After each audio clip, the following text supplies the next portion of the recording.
This is the One Piece Podcast, episode 418 for the week of Monday, May 9th, 2016. My name is Zach.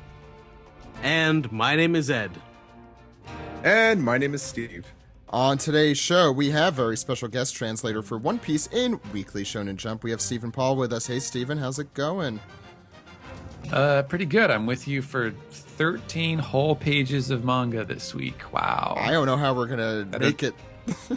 Wow. I bet you this is still over 2 hours somehow. It's a pretty dense chapter, so we'll have plenty to talk about. We're going to want to talk. They were cut off a little bit last week. People are going to want to talk. Yes. And we also have our editor-in-chief, Erin, with us. Hey, Erin. Hey. How's it going? Pretty darn good. It's finally warm up here. Flowers are blooming. It's super nice. Yeah, it's been really miserable for the last week. So it's nice to have real spring weather for like a couple days, I guess. We also have joining us after a long time, I think it's been, we have Sai. How's it going? Hey guys. Finals all week. Sounds fun. It's about as fun as it sounds. So, on today's show, we have a manga recap of the aforementioned chapter 825. This contains an entire 13 pages, but they're good pages. We're gonna take a week off this week from the anime because there is no manga next week, guys. I don't know how we're gonna do this, except with a call-in show. So, that'll be fun, I assume. Yeah. Yeah. So talk to the fans. Yeah, so next Monday from the hours of 8 p.m. to 10 p.m. Eastern Time, we will be taking your calls. The number we say at the end of every podcast is 347-497-6254, and you could call anytime during those hours, and we will answer live on the air, and we will be posting that episode that same night. So look forward to that. We'll also be doing our double anime recap that week as well. It's off for Golden Week, which I'm sure everyone is familiar with from the Baroque Works arc. We at the One Piece Podcast are also celebrating our 7th anniversary, and to celebrate, Erin, you've been helping us out a lot with this. We're using the hashtag OPP7years. And what could people do with that hashtag? They can send us their favorite moments from the past 7 years of listening to the podcast, their favorite episodes, their favorite inside jokes, if you will. You can also send us your favorite editorials or news pieces or anything that you've seen on the site. We want to hear it. And so you could do that on Twitter, on Facebook, wherever they allow hashtags, and it's a thing. Tumblr, SoundCloud, I guess.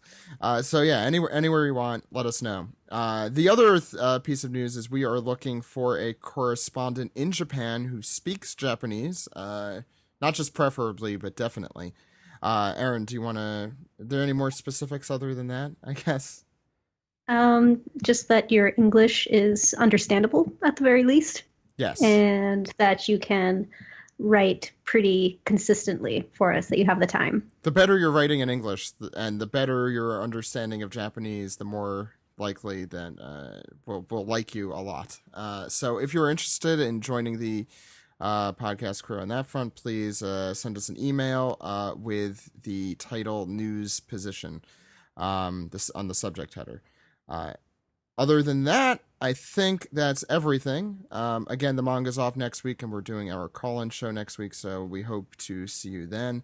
And the anime recap will be next week. So with that out of the way, why don't we get into this very long, lengthy manga chapter? Liar! Oh, he was joking.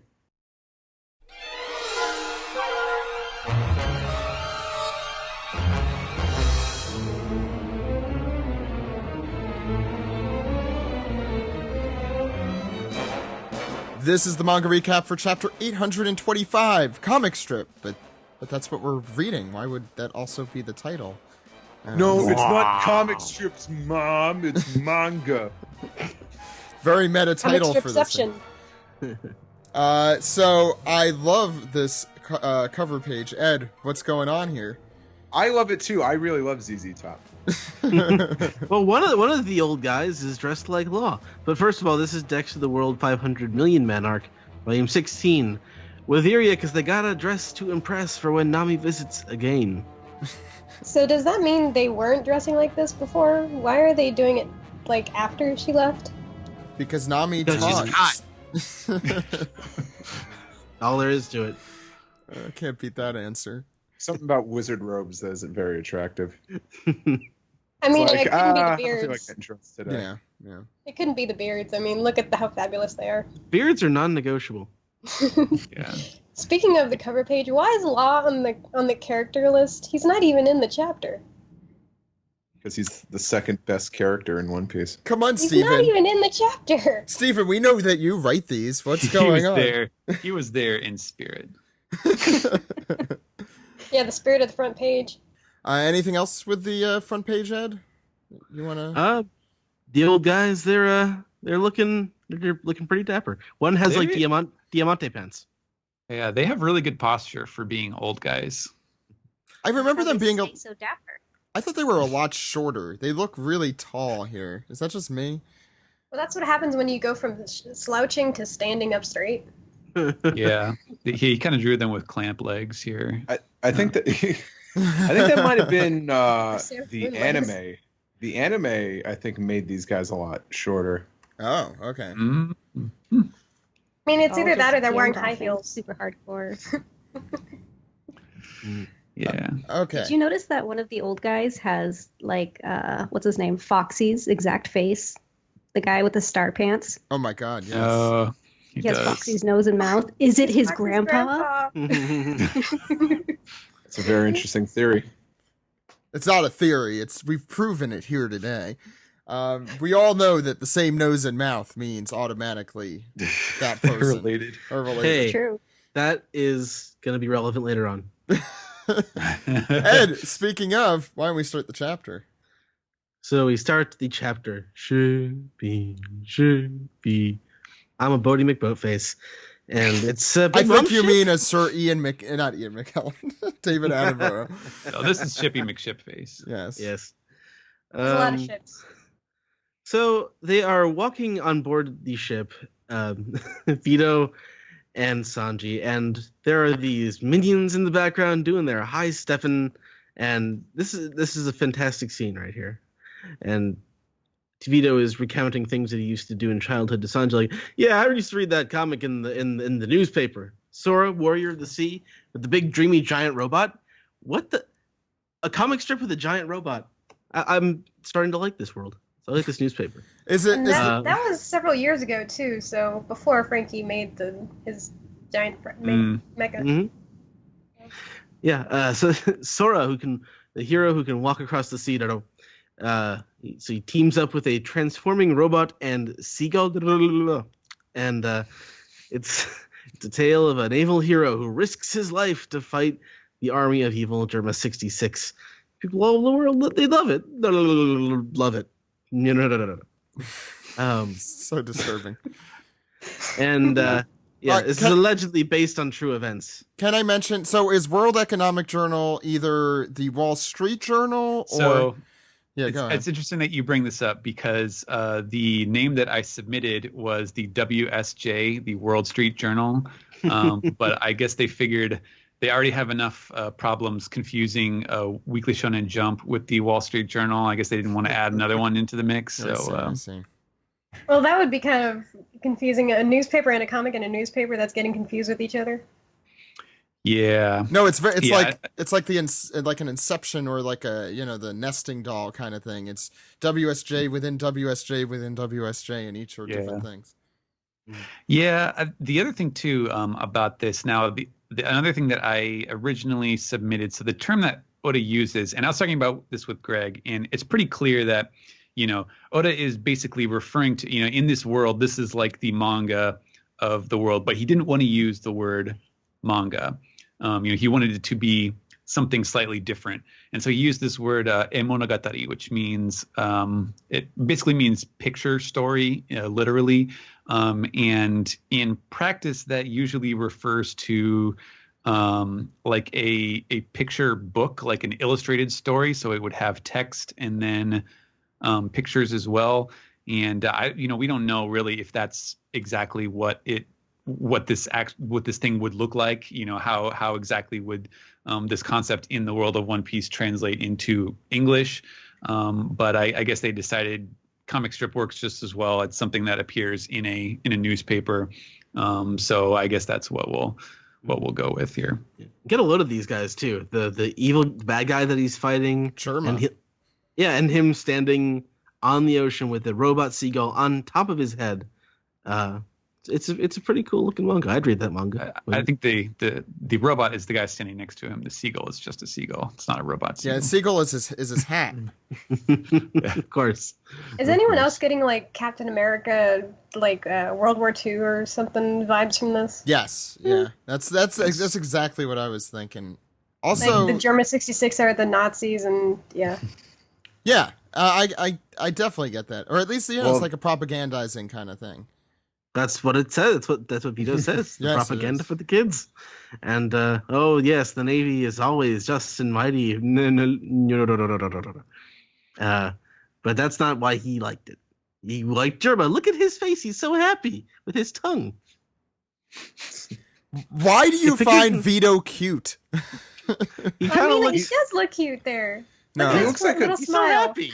He looks like a twisted version of Crocodile.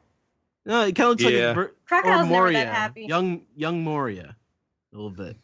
Yeah. So yeah, he loved the army of evil. They used a variety of forces and weapons to put the screws on Sora each time, but they always lost in the end. But he cheered like hell for them. He talks to Sanji like, "Yeah, you guys were the best." Like, what? Don't include me. I have nothing to do with them. And just like, oh, come on, no, don't be like that. I'm so excited to actually meet you in person at last. And Sanji's like, tell them, not me. I'm not the guy. But go to the next page. So Sanji goes to open a door, and he talks to the door, knocking, saying, "Hey, open up," because the door is just alive as the ship is. He's got a big old snot bubble, but he wakes up and goes, "Door!" Hysterical. I love this. Very Alice in Wonderland. They're kind of like Pokemon. Ship, door. He winks at him. Yeah. Yeah. I think Bodemon is Boderific. I got door. So Vito, like an obnoxious fan that doesn't get the hint, continues to follow him into his private quarters and says, "So like I was saying," and Sanji's like, "Hey, this is my room. You don't follow me in here." But then we hear someone screaming from a cage. He's like, "Hey, this is my room too." It's Caesar Clown, of course. He says, "Let me out, damn you. I don't deserve this kind of shabby treatment." Thank you, Stephen, for that wonderful reference. Google it. He says, "I'm a genius scientist." And what's his name? Oh, Willow guy. Vito. Vito. Sorry. Jimmy Vito. It's Jimmy Vito, guys. Vito. I forgot his name for a second. He was like, "What? You're still like going at that?" It's like, so we were ordered to capture you and bring you back. So obviously we're not going to give you the lap of luxury around here. Because this guy's a different story. He's the bridegroom to the Vinsmoke and Charlotte families together. To tie the Vinsmoke and Charlotte families together. My mistake. And he's worth a lot more. And so I'm just like, "I'm not getting married. Get out." And then we hear "Get out." This is from Fire Tank Pirates Hitman Gotti. Oh, I wonder where Oda got the idea for that name. He just said something rude to Vito, and Vito's like, whoa, hang on there. As we see, Gotti is a big bald man with a big old gun for an arm. Kind of a Zed-like thing going on. It's like X-Hen Morgan, but better. Yes. Yeah. He's a combination of like Zephyr and Kid, very similar. And the arm does says FTG. I don't know if anyone. Fire Tank Gotti. Yeah. Sorry, I think out loud. And Vito is kind of acting like the guy that like knows he's getting insulted, but he's in denial and he's trying to make excuses for it. He's like, "Hey, it wasn't anything that bad, but thanks for sticking up for me, buddy. We were just playing around." And Sanji's like, "We weren't playing around. I hate you both. Get lost." Yeah, I think the thing here is maybe now Gotti, like he doesn't sound stupid. Like he doesn't have like that Weevil sort of like "Duh," sort of accent to his voice, but he seems like he's got a little bit of the the Lenny in him, where he's just like, "You said something rude, you got to be punished," sort of thing. And so I think maybe Vito is just sort of like trying to keep him from blasting stuff. Maybe they've already had issues with him going off the deep end. But go ahead. Sorry. I never got that whole Lenny vibe from him. He just looked like a really big guy. Yeah, he does. Yeah. So I don't think he's like, "Duh, you said a rude thing." I just think he's just a bigger guy. So with a temper. Yeah. He's the muscle. He's not, they don't pay him to think. He's so we turn the page here, and Gotti is he's furious that Sanji went ahead and just admitted that there's an insult going on. He's like, say what you want about me, but you can't insult my pals. And Vito is begging for peace here, but Sanji is just egging him on. He's like, "No, don't forgive me. I'm not here to be your friend." And suddenly from the other room, we hear a woman go, "Gotti!" And this is apparently bad news for him, because he's like, "Oh, ooh." And this woman, who seems to look very familiar, as Sanji will note in a second, says, "Do you realize that's the son of Vinsmoke?" And she threatens him, "If you put so much as a scratch on his face, the Godfather's head will fly from his shoulders. You get it?"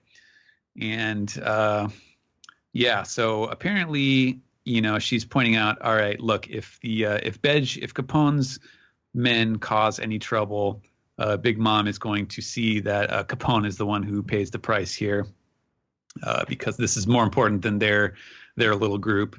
And she grabs Gotti by the ear here and just hauls him off and bends him over. Yep. Yep. Just grab him by the ear and stomp off with him. And he's like, "Oh, I'm sorry. I'm sorry." An interesting note here is that he used a term. Unfortunately, this is the kind of thing where I can't be very specific in English, because once again, it's, Oda is sort of throwing out the answer in front of your face without kind of telling you what the context is. But he calls her a term in Japanese that is okami-san, which can mean a number of things. It could be it could be a wife, which was the first thing that jumped out to me. But it could also be it's also okami is like the name that, if you go to like a bar, like a hostess bar or something, where there's an old lady who runs the joint, like she would be the okami. It's also, apparently there's a term, I was looking this up just for other possibilities, and like at the sort of sumo like dormitories where they raise the sumo wrestlers to train and stuff, like the lady who is in charge of sort of keeping house is also called the okami. So she's clearly in a position of authority. She might be married to Gotti. It's possible. She may just be there as the representative of the Big Mom crew, and is just sort of bossing him around, or there's a lot of possibilities. We don't quite know yet what exactly is going on here. And so back to the scene. Vito is like, sorry, okay, we'll catch up about German next time. And Sanji's like, please no, enough about German. But he's scratching his chin here. I swear, there's something real familiar about. I think that's the only reason he grew that beard. Guys, this character bears an eerie similarity to Lola. Do you think they're related? Just because their hair looks the same? That's ridiculous, Steve. Well, I mean, Lola's She does appear to have a very similar fashion sense. Lola's got different sticker blushes though. Hers are circular. These ones are like heart shaped. So there's no way they could be related. No. No. Okay. Right. More importantly, I remember Snopes.com just debunked it. More importantly, wasn't she a warthog? Mm. Well, I mean, her hair kind of looks like warthog horns. Kind of. Zach, Lola and this character both have long hair. Do you think they might be related? I think using that reasoning alone, yes. Zach, Yes. both of these characters are female. That has to mean they're related. For those still listening, should we move to the next scene? Sure. So we move over the page here to a few days later on the Thousand Sunny, and That's a cool it's sound hot. effect. I didn't even notice that one before. That. I don't know how it actually sounds, but Yeah, it's the sound of shining. That's literally what it is. And the crew is not taking it well. It kind of reminds me of the Alabasta era. I think they had scenes like this where it was super hot. I mean, they did have the scene with the smoke, the steam coming off the water, but that was slightly different. But yeah, the crew is not in good shape. It's all over. I'm gonna die. So hot. I did. And Luffy is full on the mummy here. He's shriveling up. He's asking Sanji for food and for ice cream.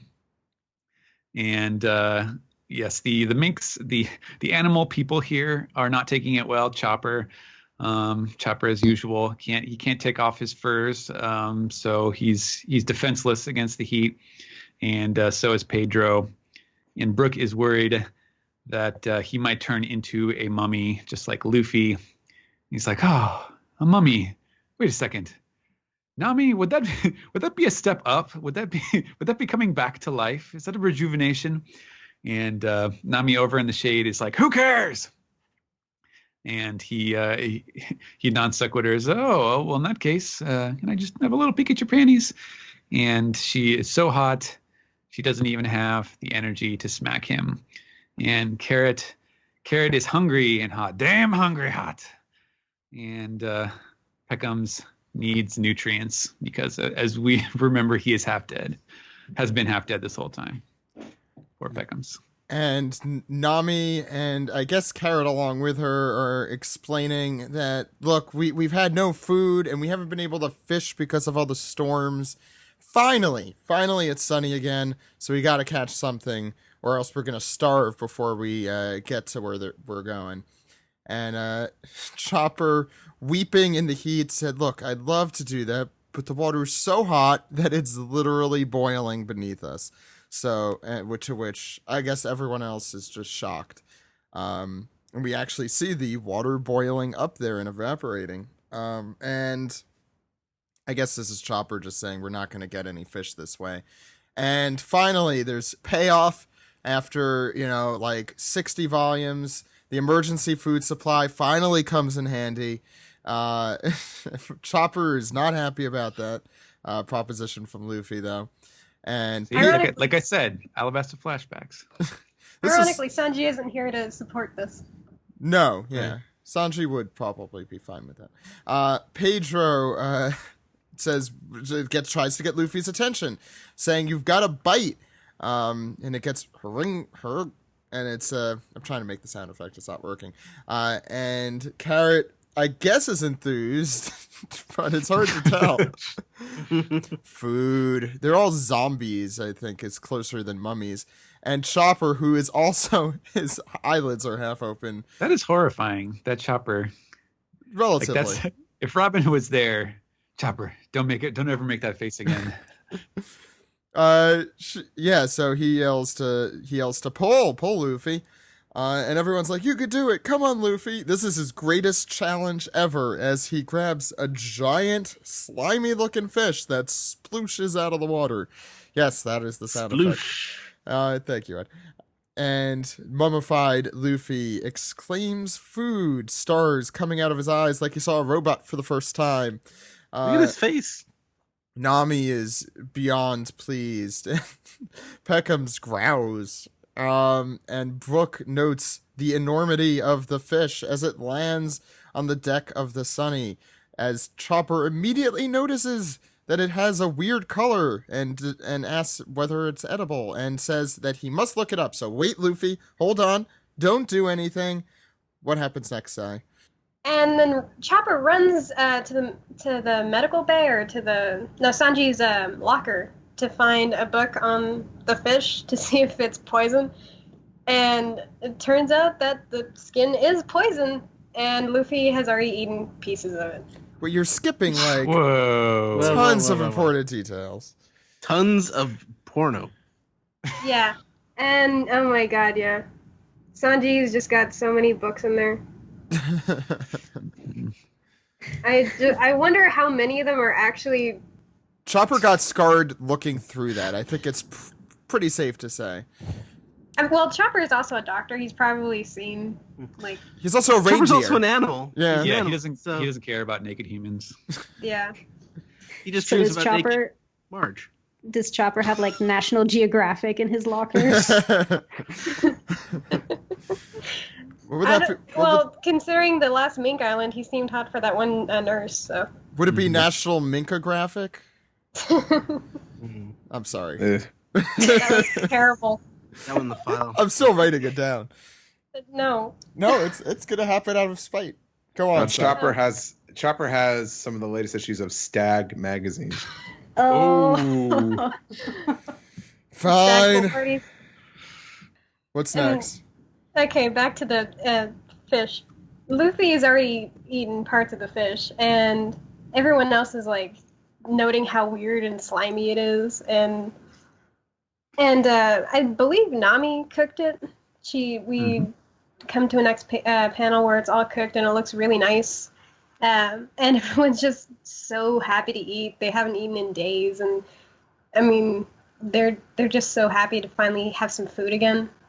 And then Luffy is on the ground, foaming at the mouth. It's a good thing because he would have died immediately, as we note later on, but thankfully his poison immunity from Impel Down saved him, as much as this could be considered saving.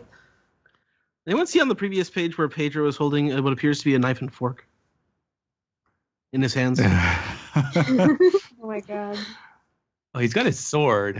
Or maybe that is. Well, Yeah. he He's looks ready to ready to chop it start. up. Yeah. Yeah. And thankfully he didn't, or else he'd be dead. Yeah. I do got to point out the adorableness of Chopper's face melting when he says, Luffy's gonna die. It looks like a giant teardrop. Like a weird gooey teardrop. And he's stuffing his face in the next panel while crying. Yeah. Yum. We have to find an island soon, Nami. Yum. He's crying. As he says that, Nami walks off and is like, "It's weird that we can't find this island." She's noting it's not that that easy to find it. Yeah. And we go on to finding out that the fish would normally kill anyone. And Carrot is like, "Is Luffy gonna die?" No, he's gonna be fine. He's just kind of dying. He's going into the light. The river. Yeah, he's... Actually, before we go on to the next page, I wanted to ask Steven about this river Styx thing. Mm-hmm. Because that's not really like a Japanese term, is it? No, the Japanese term is sanzu, which is, it's kind of funny. I don't know if there is, I'm sure if you looked at Wikipedia, you could find the answer to this, if there is an actual, like, literal connection in terms of where the myths originated, but it is basically the same, is the Buddhist version of the river Styx, which is the river that you cross when you die, and then, there's a boat that you ride, there's a toll guy who takes you across, and when you're on the other side, then you're in the afterlife. Is that what was used there? Yeah, it was the Sanzu, and so Okay. I just replaced it with the river Styx because it's the same thing. Huh. That's kind of interesting, given that they're on a boat and they meet someone in a black cloak that is probably going to lead them somewhere. I had not thought about that. Mm-hmm. Interesting. Pretty cool. Yeah, we could mention that later on the Okay. Yeah. So on the next page, we see Lion Viper chowing down, tearing apart some fish. And he says that based on how much time has passed, Blacklead should already be at the island and that they're bound to catch up to the territory at any moment. And everyone's like, territory? What are you talking about? And just then, some white stuff starts falling from the sky. And Nami's like, is that snow? What's going on? And she's like, wait, it's sugar clouds. And God, Peckham's says that this is a cotton candy flurry. So we've gotten gumballs raining from the sky, and now we have cotton candy. And Chopper is, of course, ecstatic about this, and he has a cute little bubble where he's just got these little hearts over his face. And he's like, cotton candy. And then we can see under the water that there are some weird, flappy-looking little fish things with some kind of device attached to their back going beep, beep, beep. They look like a ray. Yeah, but they're apparently with- territory slugs. They have bunny ears. They do have bunny ears. I love these things already. We've only gotten 2 panels of them, but I love them. And then we see that the transponder snail on the Straw Hat's boat is picking up a signal. And Brooke is wondering, who's it from? And Peckhams explains, because he knows everything, that it's intercepting the warning signal, and it means that they've entered Big Mom's territory. And he says that everybody has to hide and get into disguise, which I'm sure we can all look forward to. Oh boy. And He meanwhile- disguises skeleton. yeah, just as another skeleton. We can see that Carrot and Chopper are both enjoying themselves with cotton candy and looking real, real cute. And on the next page, is that Pedro? Is that my husband? Saying that he Husbando. sees something ahead. And Peckhams is like, already? And that it's their Tart Scout ship. And he says that he'll handle it, and so everybody needs to shut up. And then somebody off screen asks or hopes that they have antidotes because Luffy is out of commission. That's I Chopper. think that's Chopper. Yeah, because Chopper. he's already transformed. to disguise him? himself, yeah. Yeah. Oh.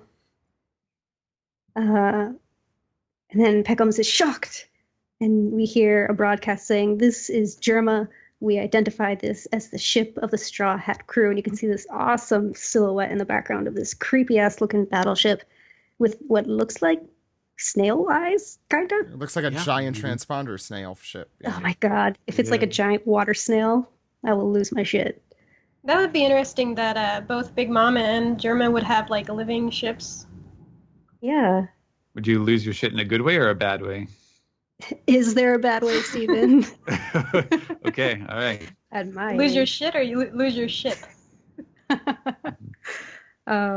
It's pretty cool. You can actually see on the sail, it looks like they have like a 66 on there. Yeah. And Peckhams is saying, no, that ship belongs to Germa 66.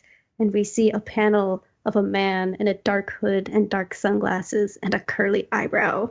And everyone is shocked. And then One Piece will be off next week. Sorry. No. Okay, so I'm going to start. Steven, what did you think? There's something real familiar about that guy. I can't put my Is finger it- on that. It must be Sanji. I think it's the Oh. glasses. Guys, both Sanji and this guy both have curly eyebrows. Do you think they might be related? I think they. Nah. Shut up. Nah, no.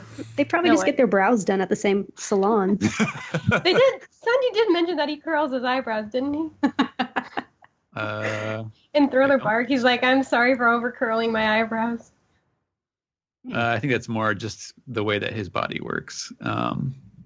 Yeah, so this chapter, yeah, very for being a short chapter, it was certainly very dense. There was a lot going on, and at times it was actually quite confusing, particularly like with the way it starts off. We even kind of simplified the title of the chapter because in the release here it's just comic strip, but it was originally like I guess we would have said WEJ comic strip. Because like Oda used the abbreviation for this, newspaper within the world of One Piece on the cover.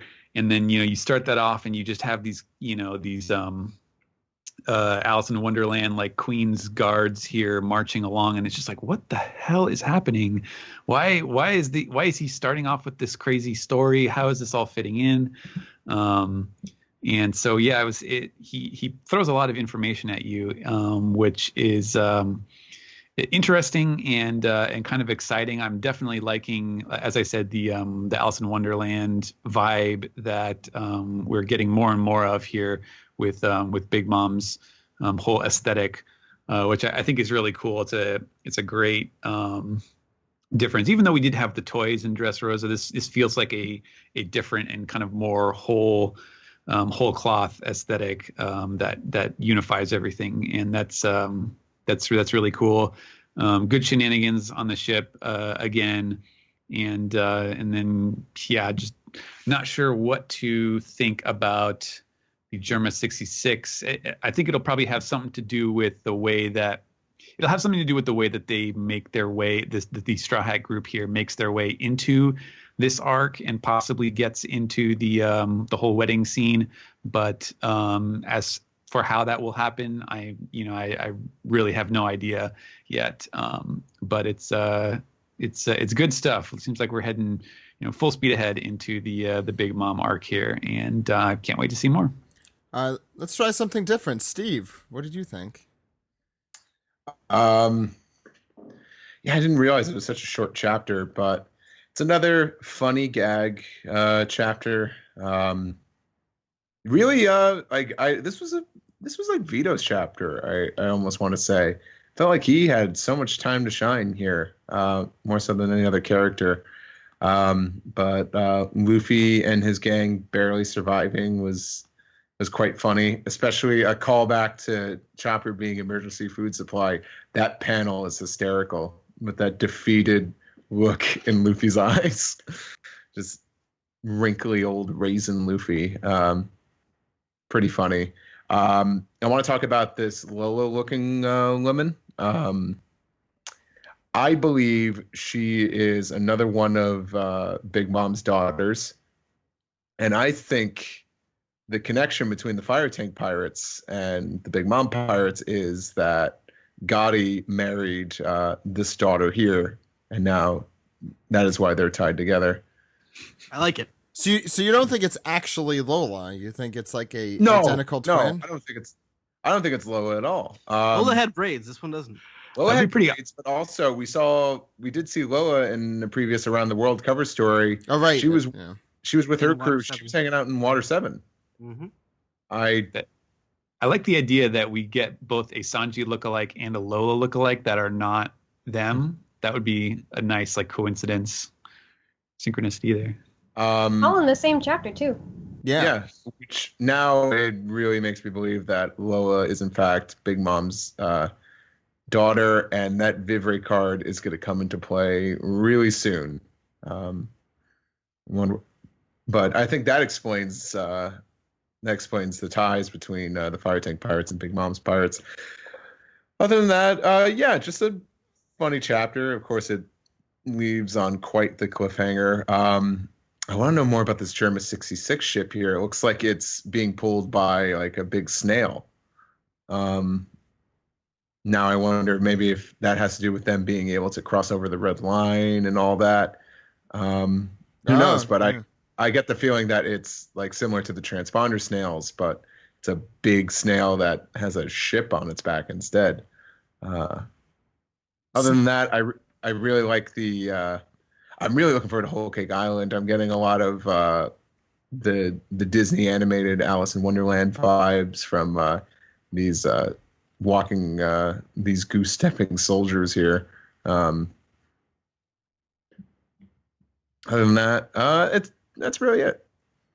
I like your idea about the snail with the red line, because snails are very good at vertical heights and sticking to things. That's a really cool idea, Steve. Sai, what did you think? I really like this chapter, and going back to the snail thing, what if the ship is like the shell on the snail? Sure, that's a cromulent theory. Yeah, but I just really liked it. It was a pack full of a lot of like humor and like plot important stuff. I believe that Oda's been watching a lot of Alice in Wonderland, because between Cat Viper and this, it's just very thematic throughout. And the stuff with the Germa, it's kind of interesting. That with the River Styx thing, that Luffy mentions that, and then suddenly they're meeting a guy in a dark hood who is probably going to lead them to Big Mom, but it seems like his intentions aren't good. We can't really tell right now, but it's interesting how that'll play out the next time, especially with Luffy out of commission. Yeah, no, that's true. I'm still not sure if they're good or evil, but Erin, what did you think? Yeah, I don't really have a whole much more to add. I feel the same way as everybody else. It was a short chapter packed full of cool stuff. I liked how in the first couple pages you could see that there are people carrying gifts in the background. These little guys wearing crowns, so they're getting ready for the wedding. All of the blenders and I don't know whatever else people buy for weddings. And I also thought it was really cool how Sanji keeps like a little encyclopedia of all the stuff that he ever cooks and like writes it down very carefully. He's a really oh, go ahead. As well as the confirmation that yes, he does keep his own pornography on the ship. I mean, was it that really ever in question? Was it really? No, I didn't know if Oda would go that far, but I guess well, he did. I mean, he's a healthy young man. I mean, with all the dick jokes and boob jokes and whatever jokes in the SBS, when Luffy was unconscious on Amazon Lily, remember that? And they washed him. True. Oh yeah. That was real dirty. Yeah. Do you think that Sanji and Brooke sort of like swap zines every now and then? Ed, what did you think of the chapter? wait, I have more serious fine, things. Go ahead. No, it's probably gone now. Oh, well, I suppose this mysterious cloaked figure here. I can't tell if these are like scars on his eyes or what. Is it just me and the way my app looks? I keep zooming in, but there's a couple of like vertical lines over the eyebrow. I saw that as well. It might just be like a shadow line, but it kind of looks like a scar. It's a different person, so it could totally be a scar. That might have just like been to emphasize that it's not exactly Sanji, but it's mostly Sanji. Did you have any other things you want to say, Erin? I don't want to cut you off unless it's about Brooke and Sanji's pornography habits. Oh, I can go on and on about pornography. Ed, let me tell you about. Everyone loves a good pornog. Pornog? That sounds like eggnog, but porn. Delicious. Oh god. The only thing I really have to add is how much I liked Vito this chapter. He's ridiculous, and he's trying to talk to Sanji like he's his friend and stuff. Like, hey, I love you guys. I love your family. I'm not getting the fact that you don't like your family at all. But I'm going to talk to you about all the stuff I like to do when I was a kid. I like to read comic books about your family and how awesome your family was, and they fought against the Marines, and they were the bad guys, and I like the bad guys. Hey, why can't we be friends? Yeah, Vito, just fanboying all over the place. I love how Ed's only thing about the chapter is about Vito. It's just, that's it. He kind of reminds me of what's his face in the Incredibles movie when he was a kid and he was trying to talk to Mr. Incredible. He's all fanboying over him. What's his name? That Syndrome. guy. Yeah. Yeah, syndrome. Yeah, syndrome, but like the opposite. Fly home, buddy. But yeah, that's all I had to add. Zach, what about you? Well, I don't. Okay. The reason I liked Vito, I think, after this was how Steve described him as that person who just does not take a hint and keeps following you. That was my favorite, like, subtle joke of the chapter. Was this? So, anyways, like I was saying, as he's following him in his room. Like, I don't even think that like processed when I first read through this, and then Steve, when Steve read through it, I'm like, oh my god, that's funny. This might be an old reference because it's from like a movie from the 1930s, but the soldier guys here reminded me of the March of the Wooden Soldiers, which my dad made me watch a lot as a kid. Old movie that they play every year for one of those holidays. I don't know. Anyway, it looks a lot like that. I really loved all the kind of stuff that's happening in Media Res. You know, we're just kind of like falling into where Sanji's been these last few days and what's going on here. And I'm happy we got a little glimpse of what Caesar's up to, even if he's just whining in a cage. The Lola connection I'm curious about. I tend to agree with you guys now, mostly because she's in a completely different place than here. It's weird. There are so many doppelgangers this chapter, though. It's kind of funny because the last several episodes have been full of you guys like, these characters can't be related just because they have similar physiques or hair or whatever, and now this chapter, it's actually relevant. To be fair, they're like all identical to each other. And also no one else has swirly eyebrows. That's a ridiculous characteristic. And the Lola lookalike, I mean, I think it's kind of funny if Zoro like ended up meeting Sanji's brothers and then made fun of their eyebrows, and they would not take that as well as Sanji does, and Sanji already takes it badly. Yeah, I really could you imagine how that interaction would end? If they all had swirly eyebrows and he insulted them all. Yeah, I really wish Zoro were here, because I feel like that would be a really terrible experience for him. He's kind of Oda's kind of missing out on some comedic opportunities here. Yeah, but I think that's everything. Yeah, why don't we move on to the next segment, guys? Okay.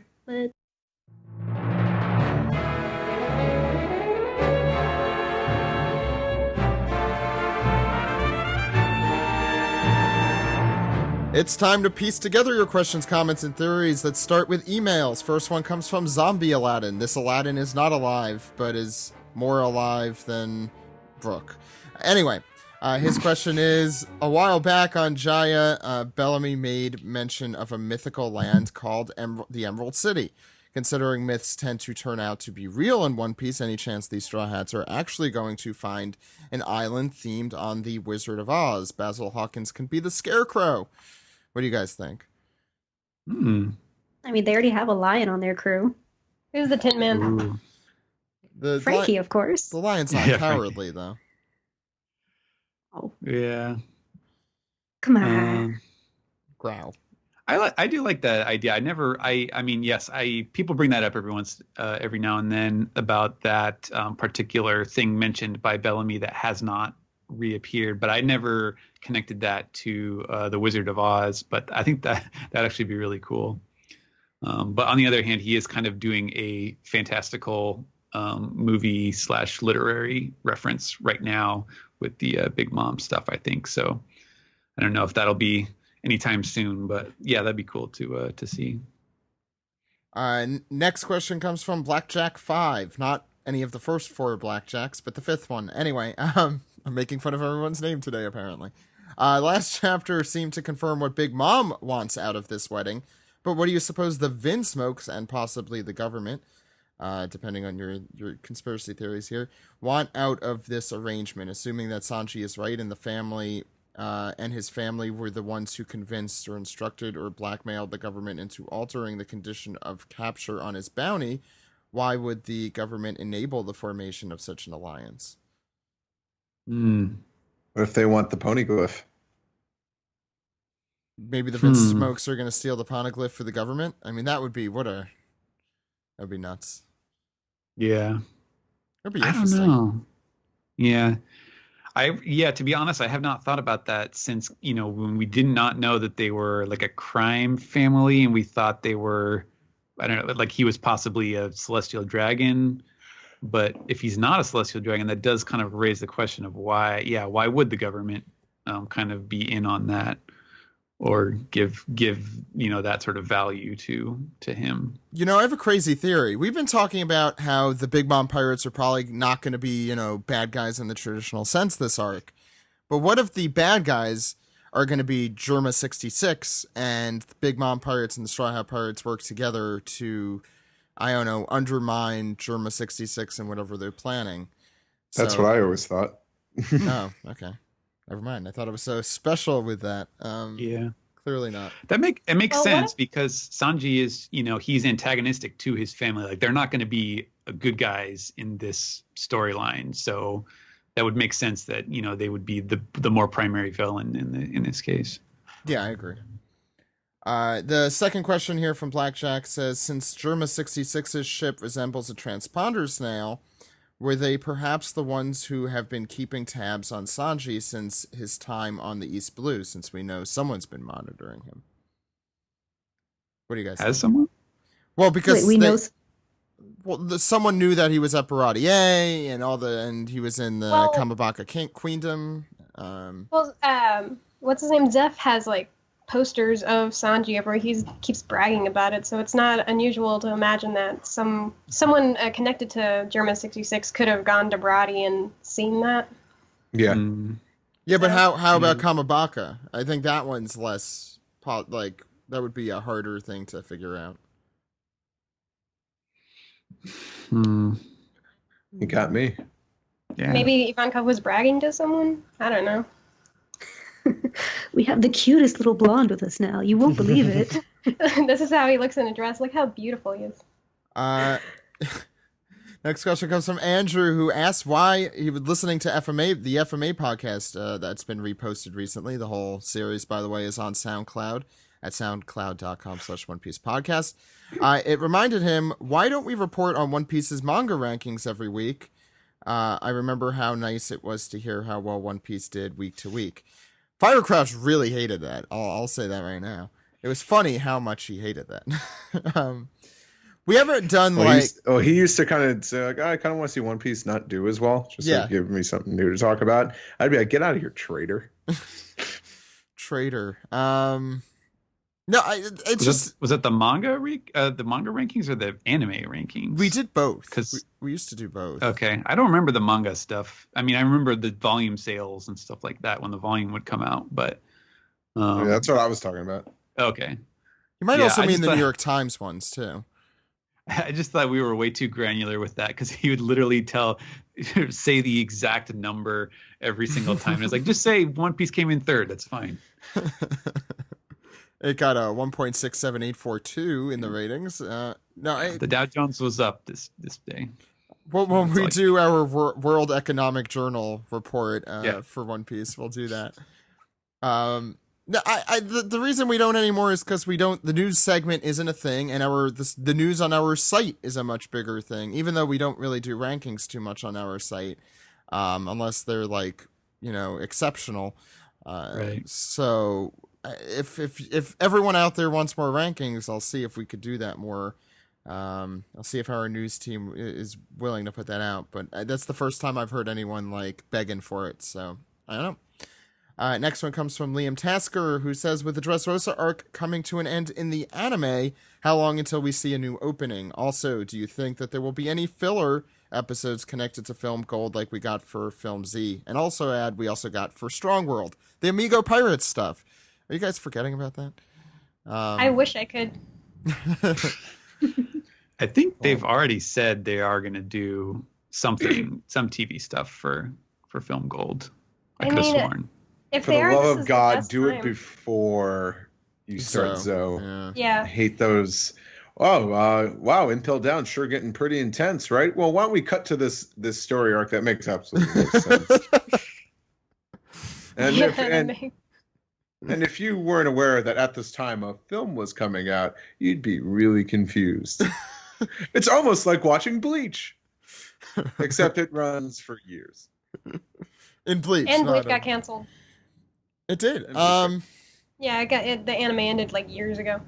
I am pretty Yeah. sure there will be a Film Gold filler. It's perfect timing, I think. I think we'll also probably hear about a new opening soon. It's been a year, I think, since whatever the hell's over running. here. I don't even remember the name of the current opening. It doesn't have Hard up at Knock the end. Days. Hands up, wake up, hard knock days. That's how it You- goes, right? You could make like your own like sentence out of the One Piece opening names, like just a complete sentence. Well, definitely the last ones. We go, hands up, wake up, hard knock days. It sounds like a haiku, but like longer.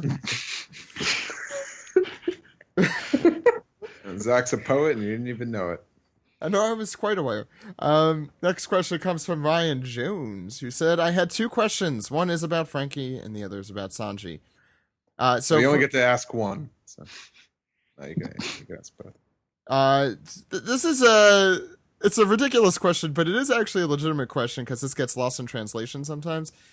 So Frankie back in Water 7 was known as a pervert, but he doesn't really act like a proper pervert like Sanji. Was he only called a pervert because he wears the Speedo all the time? Yes, and also the term like hentai can mean like freak as well. So I might have called him that rather than pervert if I had the opportunity. Because I can go both ways. Because he definitely doesn't have like he's kind of an exhibitionist, but he's not really like a lecher the way that Sanji is. No, not Doesn't at all. hentai mean transform too, or transformation? Yes, that is a homophone. So Oda did use that as a joke once or twice. The second question says, is with everything we know that Sanji will not fight a woman ever, even if a woman was going to kill him, like in his fight with Khalifa. So will Sanji fight an ugly woman, or is this just women in general? Is the question. Well, It's women. he Women No, general. yeah, he refused to like kick Lola, and she's not His type. Yeah, there we go. Yeah, it's like Sanji. I think it was mentioned in the SBS somewhere, but Sanji, it was like physically forced into him not to kick women as a child. It was something that he grew up with, and as an adult, he just accepted that sort of lifestyle. But he's physically incapable of hitting any woman. I don't think physically incapable is the word, but yes, Mentally, he's mentally incapable. Yeah. That'd be interesting to see if they do explore that in this story about his background. If you think so. It's quite possible. I've always been interested in that because Zeph is not the type of person to teach that into a kid. No, I don't think it was No. Zeph. I don't think it was Zeph. Yeah. All right, why don't we go to Reddit? Do you have stuff all set there, Stephen? Okay, I guess we'll do it in the usual order. So yeah, let's do Reddit here. We're going to start off with Joey Joestar, who has just finished watching Thriller Bark in the dub and has a ton of questions/theories. Knowing that Kaido decimated Moria's original crew and that he's been on the run for the past 2 years, would it be possible for him to make it to Wano and attempt to kill Kaido as one last act of revenge because of how bad things are for him now? I don't know. I don't know if we're gonna see Moria during this whole arc. I know he's tied to Kaido, but there's no guarantee. Yeah, I don't see where a better place is to address whatever is going on with Moria's story. But at this point, yeah, it would be kind of coming out of the blue because he has not been around at all. We have not seen hide or hair of him. I'm very curious what he is up to and what exactly happened, and how he got away. And yeah, I want to see more of Moria, though. No pun intended. Follow up: when we get to Wano, will we get more stories of the legendary Ryuma's exploits? Would it be possible that he worked for the Kozuki clan back when he was alive? Very possible. Yeah, Sure. I mean, there's not a lot to go on with that. It's just a guess. Well, I mean, because Zoro has his sword, I'm sure somebody's going to be like, hey, isn't that Ryuba's sword? And then we'll get some kind of backstory from there. Yeah, I mean, Yes. Moria's gang like stole the body from Wano, didn't they? That could be the connection between Moria and Wano. Yeah, could be. Yeah, I think we'll definitely see more of both things, Rima and the Kozuki clan ahead. It's just a question of will they be connected or will they be tangential? Also, would Oda ever consider destroying one of Zoro's swords at this point of the story so he could get a blade crafted in Wano? I like that. I do too. Yeah. So Which one do you get rid of? Which one do you get rid of, though? Which ones are there? Explain it. Tetsu, I guess. The white one. Yeah, it's the cursed one. No, I'd say Katetsu, but I don't think he needs one crafted there because he already has Shusui. Shusui is the Wano one. Maybe he'll have to give that back though and get a better one in return. I don't think he'll do that. It just doesn't seem in his character at all. Well, they'll be like, this one shoots fire out of it. Oh yes, I'll take that one. Yes. Yeah. And then Speaking of finally. Never mind. Go ahead. I was just gonna say, speaking of, we've yet to see Kinemon teach Zoro his fire techniques because Zoro is interested in that. True. It could be also that, maybe that's something that Kinemon, he just has that ability and it's not something that he can teach to other people. Who knows? But finally, we have, he says, Dressrosa was a long arc, but I get the feeling that Wano is going to be longer, mainly due to the fact that it's a pivotal country in the world's history and that the Straw Hat crew is going to fight an emperor with, we can assume, a very large crew. Do you have a similar feeling, or do you think that will be less than 10 volumes? The Wano arc, I think, will be more, not more than 10 volumes, but probably close to 10 volumes. The arc we're currently in, I think, will be shorter. Yeah. Longer than Zoe, but much shorter than Dressrosa would be my guess. We'll have that contest later. Hey, when do you think we next go back to Zoe? Because Zoro and his crew, they got to go somewhere eventually. You think? When we'll see it? Yeah. Are we gonna go back to Zoe, or are we gonna go from Big Mom to Wano? Yeah, I think Sai's right. I think we're going back to Wano. Yeah. After this. Yeah, I don't think we might see a little of Zoe in between, but a few days have passed at this point, so Zoro and crew have definitely headed toward Wano, or they're on their way as we speak at the moment. Like Oda doesn't go back in time at all. Yeah, He does. We've never gone back to an island that we've previously been to, like in the current story. Yeah, but we never saw half the crew leave. Do we have to actually see them leave? Can't we just see them on the other island like we did at the end of Dressrosa? Yeah. No. I don't know. No, Ed is appalled by that happening. Okay, well, Cops are coming to get you. okay, what's next? All right. Next, Prince of Assassins wants to know if the East Blue villains were current politicians who have made runs for the presidency, who would they be? So East Blue villains as current present day presidential candidates. Krieg is Trump. No. The problem is Wapple is just so perfectly Trump that I can't think of any of the other villains. Yeah. But he's not East Blue. I know Yeah, I know was that. gonna say East No, Blue. I know he's not East Blue. I just can't think of anyone who fits him more perfectly. I can't. From East Blue. Yeah. What? Yeah, from East Blue. It's like I feel like I'd be settling for less. But I mean, I guess Elvira has to be Hillary Clinton. since Why did she's I think the only just lady? Why did I just No, think? I mean, this is Captain not a Kuro coin is- option. Captain Kuro's kind of like Scott Walker because he sucks and he has a retirement plan. yeah, and he wants One of the to, worst presidential candidates of all time. and he wants Why to am I- put unions out of business. Wait, is that something Kuro wanted to do? I don't know. I forget. Probably. Yeah. Pirates Union, same difference. Who would Krieg be? Rick Perry? I don't know why that popped into my head. He's goofy. No, that's more Morgan. I think that's more Captain Morgan. Mm.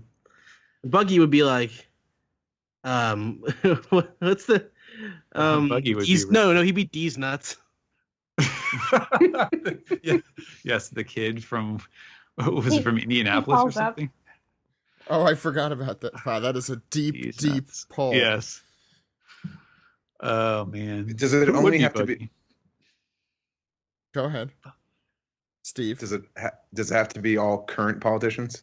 What former politicians did Yeah. you wanna... Was Can Michael Arlong be Dick Cheney? Well, was he a presidential candidate? Are we only doing presidential? I'm He just thinking- he I wasn't, don't but know. he did shoot a guy Yeah. He is a in politician. the face. Right in the face. In the face, Yeah. just like Arlong. So yeah. Okay, but who's Obama? Well, it has to be a villain. As a villain.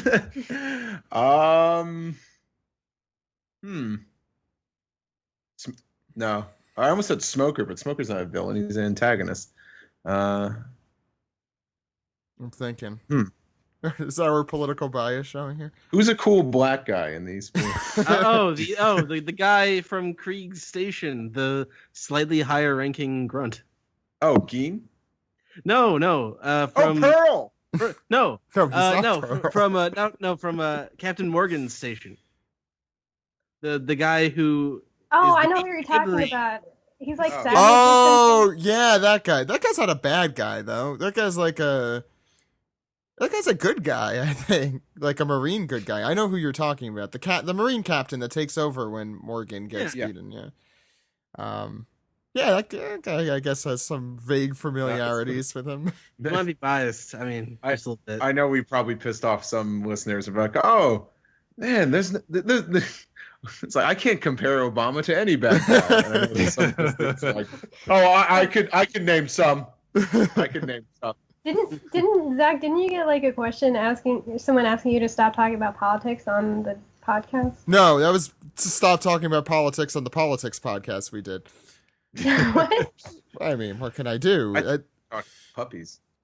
I said I would segregate the two, but if people are asking questions specifically asking it, I can't avoid it. What's the next? You think, but Steven asked the question. I have to answer it. Yeah. What's the next one? Let's move on because we got to offer him more. Wants to know, with One Piece borrowing a lot of inspiration from Disney movies, particularly as mentioned, Alice in Wonderland recently, what would be good replacements from Disney movies based on personality-wise for the original 7 warlords? So Hancock, Crocodile, Doflamingo, Moria, Jinbei, Mihawk, and Kuma. Crocodile's Captain Hook. Yes. Yeah. Oh, so we're saying like what Disney characters or Yeah. But villains? Disney villains, yeah. I feel Well, I like guess not necessarily villains. Could be any characters. any I don't- characters? Okay.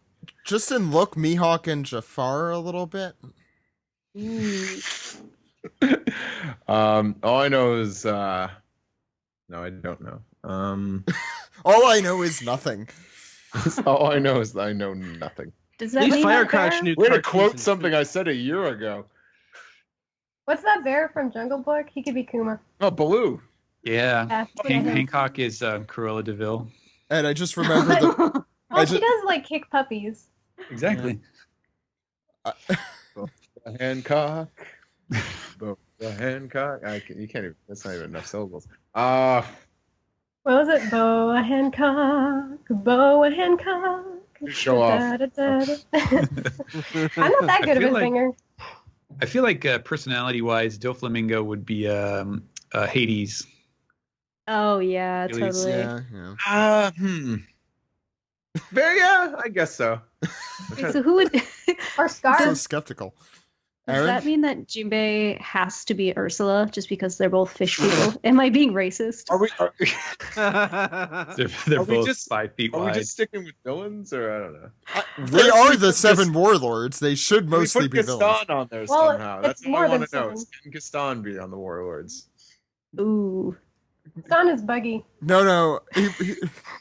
Gaston would be I can't even remember Weevil, I think. It's pretty clear. Yeah, they look so alike. They look exactly Yeah, alike. they're both very beautiful. I bet Wait, Weevil so- does eat. No one's 2 got a dozen swell eggs for cleft breakfast. like Weevil. I don't think he even has a chin. No one fights like Gaston, does his lights like Gaston, and to persecute harmless crackpots like Gaston. Now just replace that with who Weevil would- and you've got a great song there. Who would Law be? He was a warlord. Ooh. Who would Oh, he man. be for a Disney character? I'm trying to think of Disney characters with like really dark circles. Hmm. Which character is actually like cool and like Disney? He would be Uh, wait, is that Disney? Yeah, it is. Sally from Nightmare Before Christmas. She had dark eyes, right? Technically, Yeah, Law's full of leaves and he sews himself back up when he falls from like heights and stuff. Yeah. There we go. what about Perfect. Blackbeard? Oh, we name it? Blackbeard. I had Silver from Treasure Planet. Oh yeah. Yeah. I don't Only even he's like worse because Is that even a movie? What is that? know. You made it lost. Oh my god. I'm You also guys need to lost. see Treasure Planet. It's a really good movie. It's like Treasure Island but in space. Is that Titan AE? Is that the same thing? Oh God! Don't No, even no, bring no, that no, shit no, in no, here. no, no. I'm with you. What's the next question, Steven? Okay. Crap! Did we Uh, name everybody? Yeah, I guess that was it. Yeah. Did we? PAMNM has not a question, but more suggestions for One Piece themed movies. This is kind of going off of one of the questions in recent episodes. So he came up with a few during work the other day, and I'll read them for you now. Mink Dependence Day Resurgence. Well done. Well Garp Garpfield the movie. Oh my god. done. Mink Heart. Punisher, Yes. Punisher Warzo, Buggy Nights. Does Buggy sing Stan Bush's "The Touch"? I don't know. Yes. Oh, thank you. I'm just thinking of the last scene of the movie. No, let's move on. Mad Jack Furry Road. The Silence of the Minks. Oof, Okay, that I'm got seeing a dark. pattern here. Yeah. Finding Jack. This one's a One Piece podcast joke. Prince Momosuke. That's perfect. Yes, Kung Fu Reindeer, and I like that one. And the Great Garpsby. The Great Garpsby. Oh my god, I love it. All right. Madrid Nadal has a question. This one's a bit of a rehash, but I guess it's always good to kind of confirm our stance on this. Could the mystery man drinking sake with Crocus on the cover of Chapter 631 be Oden? The hat seems similar to the one Ace gave to Little Oz Jr., which he said is from Wano. Or maybe it's Shiki with slightly altered design. I think right now Oden seems like the number one candidate for that. Yeah, I had been thinking, the hell's his Corky, Gorgy, Yorkie? Forgy, Yorkie. Yorkie. Right. Stop talking. Corgi. Gorky, Borky, Yorkie. No, Corgi is the guy that sniffs Usopp and Robin on the train. It's also a dog. Yeah, I know. I only know this because he shares my birthday. You were lucky. You have a birthday shared with someone. Unlike, Yeah, he's not important at all, though. He's just a guy who sniffs pirates. hey, don't look a gift horse in the mouth, Sai. Gifted dog. I've got Usopp. Does anyone have? I like that theory. Seems okay. Black Northwind wants to know, why can't I listen to old episodes on the main website that aren't on SoundCloud? We are going through a major change with how episodes are going to be coming out. And in that migration process, episodes will be down. I'm going to leave it like that for now. I think for our 7th anniversary, you should have an answer to that question. Yeah. All right. I'm trying to leave that Cool. vague. Yeah. Okay. Next is Zephyrus 7, who wants to point out that we've had multiple questions of theirs that we read and then did not give an actual answer to. So the question is, with the way things are going, Kid seems to be getting ready to team up with Luffy and Law like on Sabaody. Would you like to see a similar team up / standoff with Zoro, Beppo, and Killer? Or is Killer destined to be an enemy of Zoro? Moving on, Gentleman Bastard. No, I'm just kidding. So, Why would Zoro and Killer be enemies? I guess it's because Killer has a sword, right? Yeah, It's Killer. sharp. He's got those Pointy sickle things. things The on his skinny wrist. The thing. Wolverine things. Oh, Not- right. Okay. Yeah. Those are nothing like Wolverine. They're like spinning things on the side of his hand. Oh, you're right. That's what it was. Yeah. No, it was not like Wolverine. You're right, Steve. But Sai, what does I your don't- cat think about it? Whiskers. She doesn't think it. She totally doesn't agree with this theory, and she's writing me a long letter telling me why. We'll read that on next Sadly- week's podcast. Yeah, sadly I can't read cat, so I can. I don't okay, know how or I'll why. fax that to you. Please, fax that to me. Let me get my fax out. It's cat fax. By cat facts. Well, that's different than cat facts, which are fantastic. What's next, Steven? Next is from Gentleman Bastard 12, who, in honor of Mother's Day, has 2 questions. 1, who is your favorite mother figure in One Piece? And 2, if each of the Straw Hats were to give their mother figures the perfect gift, what would it be? Well, my favorite mother figure is Crocodile, because Crocodile is Luffy's mom. All right, what would Luffy give him? Give her. A big bottle of water, and that would be that. I don't know. I think Luffy is the kind of person who just gives meat to everyone, regardless of occasion. Pudding agrees. Can you explain to... I forgot your cat's name was Pudding. Everything Yeah, comes did from you- Pudding. Pudding. Would you like to answer that question? Please answer in a yes or a no. Oh, Pudding doesn't really want to answer any questions. Yeah, no, she's quiet. It's like, oh, that's did terrible, you- terrible fun. my favorite... Relating to this terrible pun, did you see my selfies from a couple days ago where I look like Pudding, the character, not the cat? Did you have a third eye at the time? That answered my question. To answer this question, though, I think my favorite mother figure would be Dadan. And I'm sure Luffy would put together some terrible gift for her that would be awful. And she would cry her eyes out. She when would. saw it. Yeah, she would. If they're anything like, if Luffy was still like how he was when he was a kid, I'd compare like Luffy, Ace, and Sabo to like a cat that just brings home a dead animal. And it's, oh, here's a gift for you. It's a crocodile we killed in the wild. Yeah. It's a warlord we killed named Crocodile. And you know that Dadan would be totally angry about it, and she'd be like, "Oh, stupid crocodile! What am I going to do with this?" But then she would like keep it forever in a box under her bed. And then it would come back to life and try and eat her. No, I went too That far would be there. horrifying. Can you imagine, like, just finding a crocodile skin under your bed? Dadan could take it. She's Yeah. Yeah. she's thick. She's thick-skinned. Not like a That's crocodile, but Like a crocodile? It's a tough choice, but since Zach already said Dadan, I guess I would go with Bellamere. good choice. Yeah. Yeah. I don't know. What would Nami give her? Oranges? That's No. lame. Yeah, She I already feel like has oranges. Nami would just like buy her a huge house or something. I feel like that's what Nami would do. Yeah, I like that. That's a nice gift for someone. I'd love a house. Anyone else?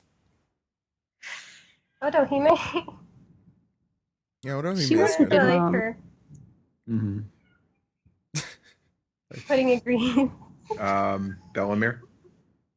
He said Huh? that already. Yeah, but Yeah, oh, but oh, that's you're- my answer too. I you can have to my have own. different answers. No, it's okay. Go ahead. Go ahead, Steven. Okay, next question from Fanime YT wants to know if the Straw Hats had their own sports teams, what would their teams be called and what sport would they play?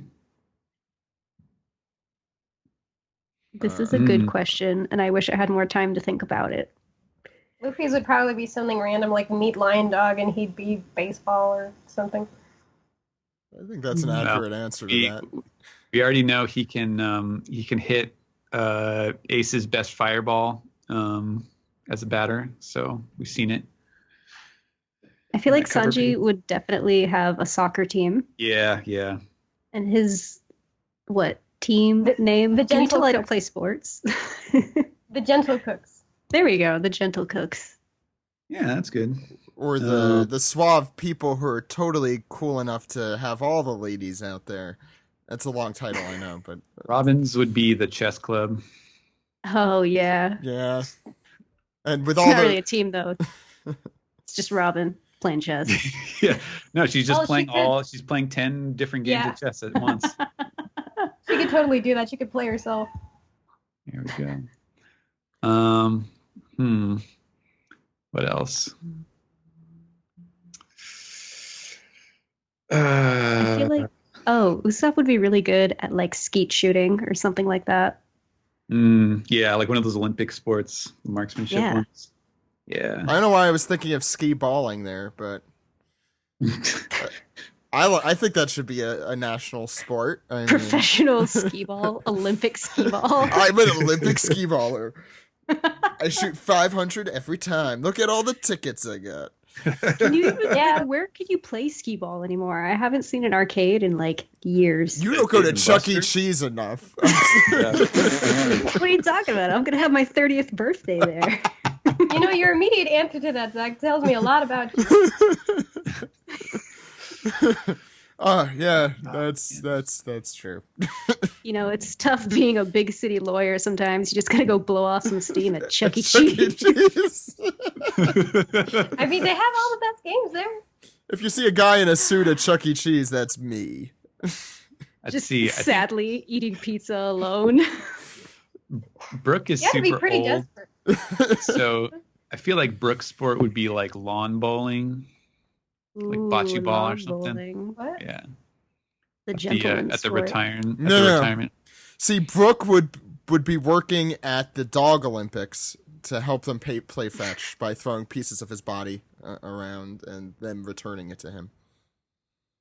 Is that too Yeah, gruesome? Chopper would be what's that one with the ice and the like stone thing and they scrub the floor? Curling. Yeah. For a second, I thought you were thinking of the dog sled races.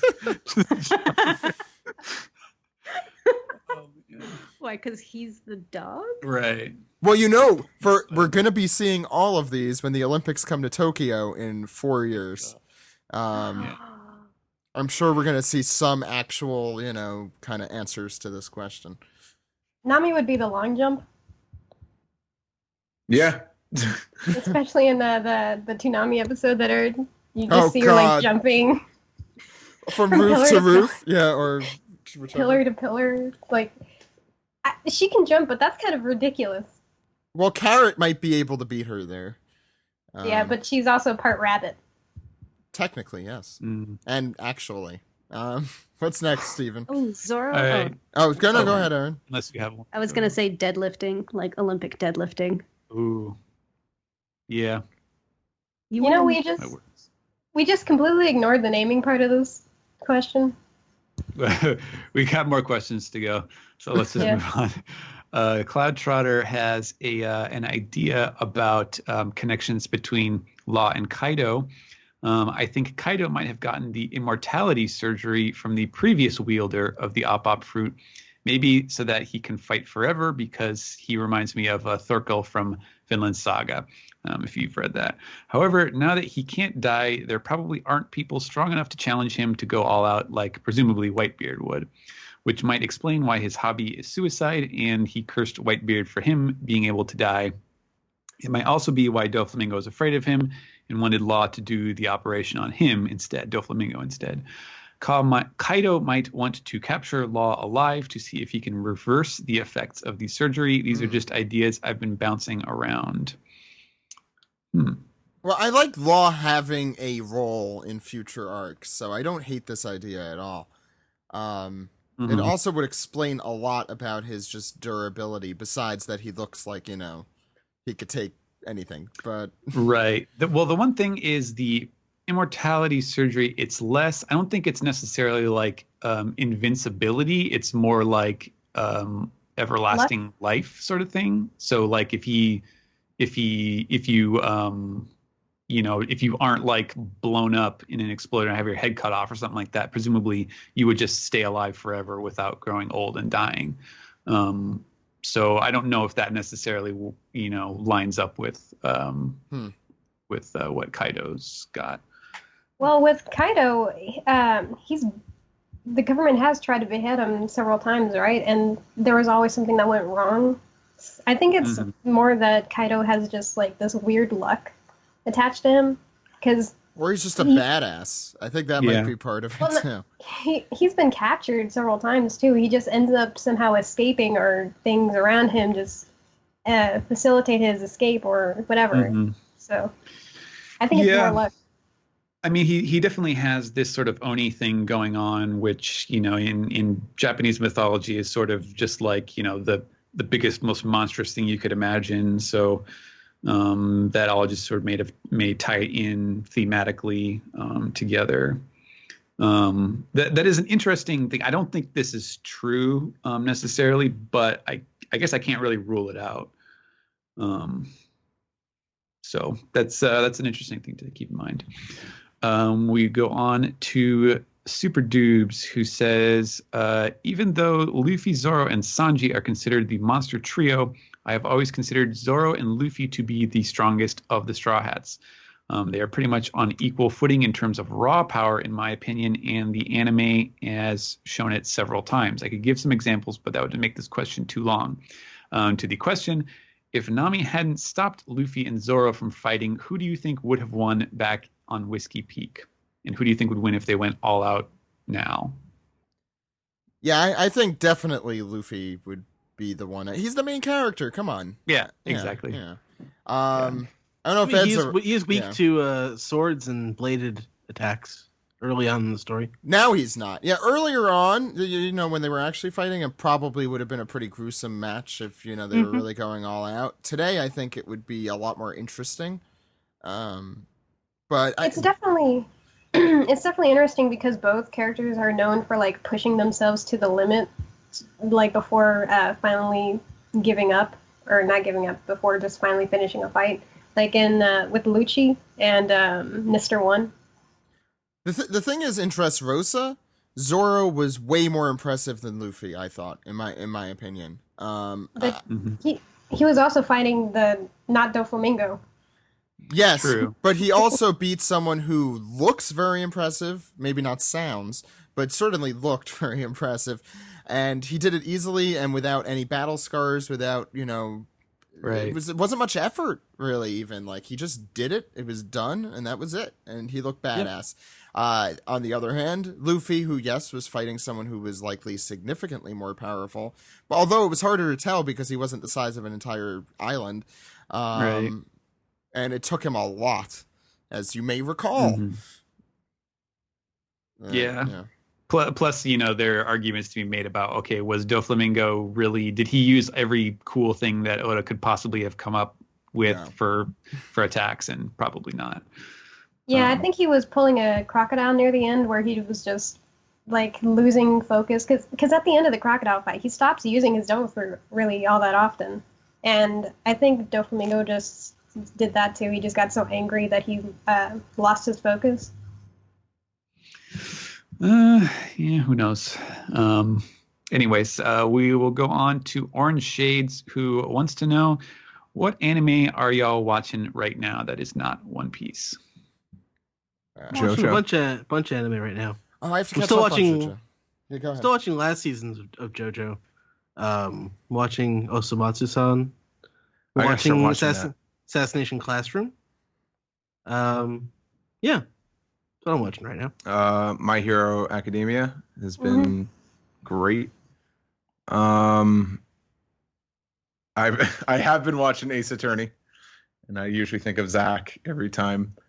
Yeah, my life is exactly like that show, I'm sure. Some of my thoughts are, I don't think this should be Zach's introduction to this series. He'll be like, this is stupid. I'm like, no, but it makes a fun video game.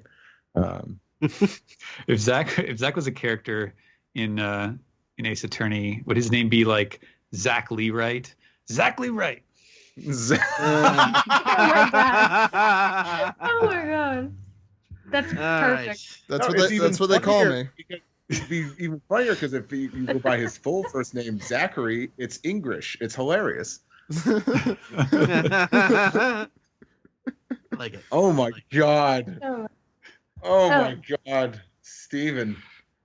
And what would I do in this video game? You'd you'd be exactly right. See you later. Thank you, Sai. But no, seriously. I think you would be very similar to the main character, Phoenix Wright. I think you'd be the norm. Everyone around you is insane and stupid. I don't know what that's like at all. I don't know what that's like at all. Wait, would he be the main character's like brother because they have the same last name now? Cousin. Yeah. Oh yeah, I forgot about. Well, Hey, Phoenix, right? Exactly Yeah. right. Oh wow, I would have the same last name. right. Oh my god. Someone draw this. Don't look at me. I already have too many things I need to draw for the OPP. She's And right. Zach keeps stalking me. Oh. Okay. Shall we move on? Yes, please. If anyone has any anime, TC Baslin wants to know: do you think John Kasich is the son of Jewelry Bonnie, and we will see him at the tea party discussing how he balanced the Ohio State budget while Get the eating fuck out of here. a balanced meal? Yes. Yes. That's Yes. the best question we've gotten, and yes, That is pretty good. I And don't get it. and he'll definitely be eating. It won't be a well balanced meal. It'll be a meal though. He'll be eating it. He'll be eating it With a knife and fork. with the maybe yeah. Oh, is that the guy? They all do it. They all did it. Donald Trump has eaten pizza with a knife and fork. Sarah Palin ate with a knife and fork. Am I the only one that like? And I know it's that was like New York pizza, but I have picking up Chicago deep dish with my hands and have just gone in. Yeah, no, It's that- definitely I like it. possible. It's definitely What's wrong possible. with people? Mhm. I don't know. Use your damn hands with pizza, guys. Depends how much Actually, you put you're into Chicago. Yeah, man. that's like someone like eating French fries with a fork. Which is the stupidest thing. That's I what can't I. try But it's okay to eat poutine with a fork. Which is Oh, that's Gravy. totally fine. Yeah, Finger. as soon as you start mixing like chili and cheese and all that stuff in there, fork is acceptable. This reminds me of the Seinfeld where they cut the candy bar, and everyone was eating their candy with the fork and knife. It's just what's happening? It's this world coming Maddening. to. It's maddening. I don't know. Did I you hope- know forks were once considered objects of the devil, and so people stopped using forks and ate with their hands? What a bunch of losers. I hope we answered your question, TC Basie. Yes. Next is from Cfron, who has a question for me. Just wants to know, basically, if I have any insight about why the volume releases are still so far apart when the chapters are simultaneous. And there's a number of reasons for this. So the chapter simultaneous thing is easy enough to do because it's a weekly process. The turnaround is a week. They're printed very quickly in Japan, and so the chapter comes in relatively close to the printing, and they're able to just easily digitize all that and send it to us. Now, in most cases, we space things out the same way, at roughly the same time, because that's when things are normal, that is like a healthy sales cycle. Viz has done speed ups on things like Naruto and One Piece in the past, and that's more out of necessity than because they actually want to, because people only have so much money to spend at a particular time, and it's also a retail issue, flooding not enough space with too many books, and it causes issues, and so there's a steady pace of release that is best, and in addition to that, the difference for us as opposed to Japan when it comes to the volumes themselves is that printing all the volumes for the US and distributing them through the network is a much, much, much more difficult process. And it happens even though Japan has many more volumes that they're printing and spreading out, it's over a much smaller area. and the publishers are much larger companies that are doing it in Japan, relatively speaking, as opposed to in America. I mean, there's a reason why outside of Viz, like, Kodansha is aligned with Random House, and Yen Press is aligned with Hachette Group, because they have all these distribution systems set up, and you have to print tons of these copies and send them out to a much, much larger area. And there's just a lot of, lead time. All the sound effects have to be retouched, which is not something that we have to worry about for the weekly chapters. So that adds more to the process. We don't get all the stuff ahead of time the same way that we do. We get the volume the same time that they come out in Japan. And there's a lot more to put together for that than there are for, a single chapter. So I hope that answers the question for you. I mean, I too wish it was a little closer. It is a little frustrating to have such a large, I think it makes it more difficult to get people to jump, hypothetically speaking, from buying the volumes to being caught up with a Weekly Shonen Jump subscription. But unfortunately, there's not a whole lot that we can do about that right now. So there we go. Moving on from there, let's see. Hockey Scooch wants to know, does it feel like Peckham's could possibly act like he captured Luffy since he's sick, and also so Straw Hats can get into Whole Cake Island? I think there's definitely a reason that Luffy's incapacitated, because there's always a stupid reason why Luffy's incapacitated. Yeah. This is true. This is the most creative way I've seen, so I'm okay with it. He's not stuck in something. I mean, any other way he would fight against that idea? Right. Yeah, I think so. I mean, I think I do think it is definitely part of the pattern of incapacitating Luffy, because otherwise he would not, go along with that. Like, it's the whole, he's such a strong-willed person. He's so stubborn about things that he would not be very good at playing along with an idea. So yeah, I think that is definitely part of that pattern. Yeah. But yeah, that seems like they could do that, make that work. I like it. I like that. Yeah. And finally, for Reddit, Mistress Page wants to know, brings up the Luffy suffering the ill effects of the toxic skin. Thought it was a bit of a retcon, as it was noted not only in Fishman Island but also Punk Hazard that Luffy is immune to poison. However, then I remembered the poisons used by Magellan were slow acting, whereas this one would cause instant death. So that maybe means he's basically fully immune to all slow acting poisons, but maybe less immune to fast acting ones. What do you think? Maybe the people on the first half of the Grand Line, their imagination was limited about how powerful poison could be. I think it's not really immunity as much as it's resistance. Yeah. Right. It's not like, even I think when he got hit by Hyozu, was it, in Fishman Island? Wow. Hyozo. I wasn't that far off.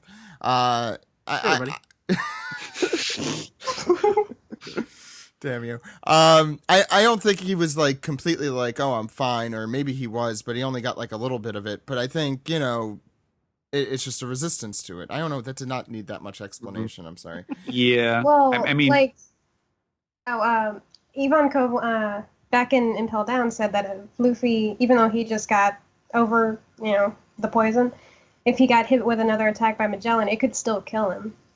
So it's just I think it just matters how toxic it is and how much it is.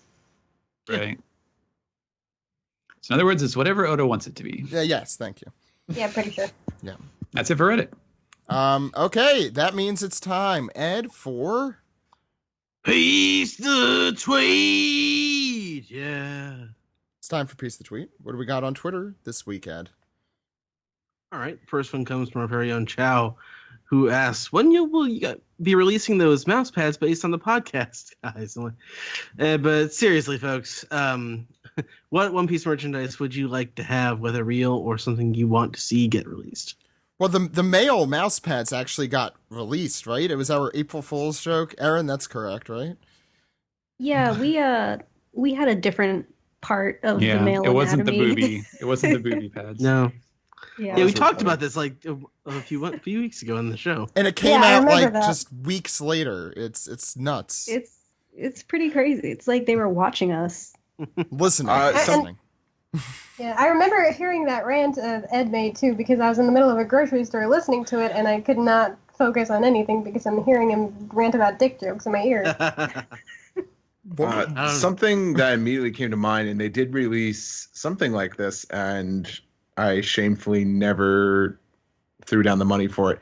I want transponder snails, and I think the Yes. closest thing we got was I forgot what company made them, but it was kind of like a speaker, like you hooked up your phone or maybe like like an iPod or something to like a auxiliary jack, and it would play sound. It would be a speaker. Yeah, It was- Kelly actually got one of those. Our merchandise reporter. Damn you, Kelly. It looks really cool. I saw it in Forbidden Planet in New York City. At the time, I just didn't have that kind of money to spend, but I should have just been like, I'll worry about the future later. Who needs I to pay wish I owned rent? that. Check out my cool stereo thing. Yeah, I really it's want like the sound is like so crappy, but it's like, isn't it awesome? That's the first thing that came to mind. Why didn't you Yeah, tell same me they here. had that? I would have totally bought that. You know For what'd be really yourself. cool? Yes, for myself. 100%. You know what'd be really cool? If they had those, but in like earphones, like transponder snail earphones. Though they have the tone dial. What are the tone dial headphones? I would totally buy that. Oh, that's cool. Yeah, that'd be cool. Yeah, I mean I'd buy any audio related merch for One Piece. Are you kidding me? What about lawyer-related merch? Can you go on? What does that Like a- involve? I don't know, briefcase. briefcases. Yeah. So when you think of lawyers, the merch that you think we would want are briefcases. I'm not a lawyer. I'm an artist. No, I what know. we want. I've only ever played Phoenix Wright, man. I don't Well, know what you guys I've do. No, the coolest thing a lawyer could get is a binder clip. Well, they sell One Piece binders. Good enough. I'll take it. While you're sitting alone at Chuck E. Cheese talking about how cool your binder clip is. Hey kids, Eating look your- at this eating One your- Piece binder clip. Eating your sad, like, greasy. Security. cheese. Get this guy out of here. You're escorted out by the mouse. Here you go, sir. Oh my Next question. Comes No, from I'm regular- I'm exactly right. This is the third time this week, sir. Regular Next asks, This what isn't do the you think YMCA. Spondine is doing for the government right now? Is he working or is he retired? Who? He's retired. Spondine. Spandine. Spandine. Yeah. The dad. He might be dead. Yeah. Hope he's dead. That would be Kill great. Kill the dad. All right. Danny Newman asks, you're on a desert island. You can have one Piece companion. Who would it be and why? Sanji. Really? Would- Not Pedro? Well, I mean, Sanji can Sanji could cook. probably, yeah, he could like make food out of sand. I don't know how he would do it, but I'm sure he would. And I mean, I'm sure fishing is an option here. Yeah, he's a good swimmer. Sanji would be nice, but I'm a guy, so he'd probably be like, I'm only cooking for you so we could both survive. Well, you know No. he's a tsundere. He cares. In a grumpy way. Frankie, because Frankie would build you a raft and get you off the island. That's a But would good he one. feed you? I don't know. Oh, Tom Hanks know. survived. I know. Kuma, he could just send you away. Yeah. Wasn't it Straw Hat? A One Piece companion. Oh. That brings open the options a lot. Well, that's kind of cheating. Or are we thinking about someone that we're stuck there with? It's not so much. All right, you got to pick one Piece character to get you off the island. It's more like, if you were stuck, Hmm. Sanji would be smart. Sanji's not a bad one. Zeph? All right. Seth is pretty cool. I mean, he's only got one leg left, guys. Leave him alone. I know. That's assuming that we're on that island for a long, long time.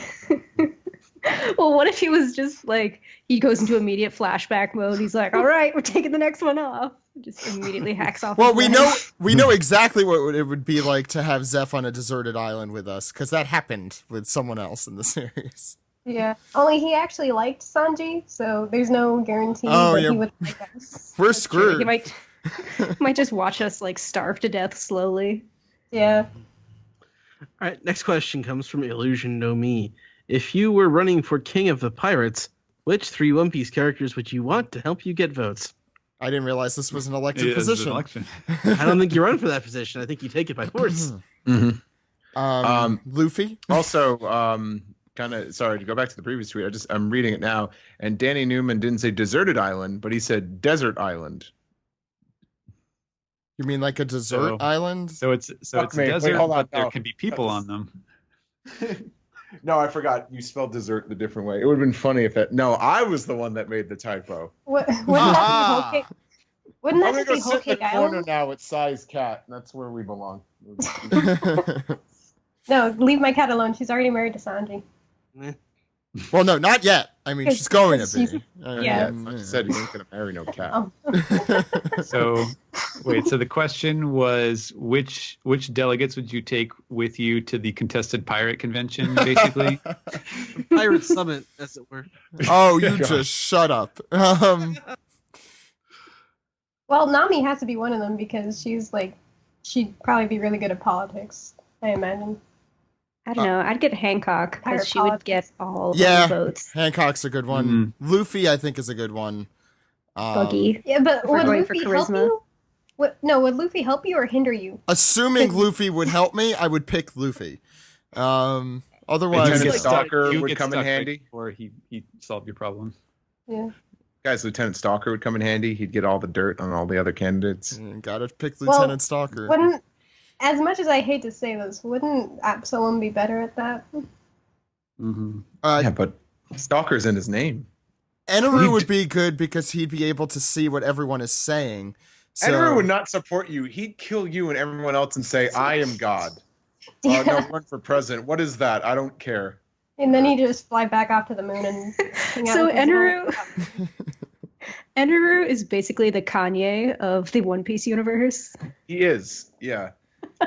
it's funny What are his because he's robot based buddies? off of Eminem, but he ended up being Kanye at the It's end like of the day. when Brooke announced that he was going to be discontinuing his Soul King tour, Enru came in and said, "Oh, I'm the new Soul King now."